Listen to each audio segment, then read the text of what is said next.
Here we are at the delta of Buna and also at the dunas. We're a group of volunteers and youth. We realized that the place and the sea offers more than just a place to swim.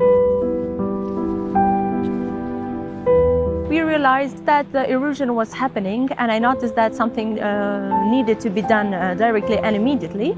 That's why we all together we came in main focus, and we decided to create and build some fences. The reason that we choose to do this is because the erosion here is very developed, and we'd like to do something in order to prevent further problems that will occur to this situation.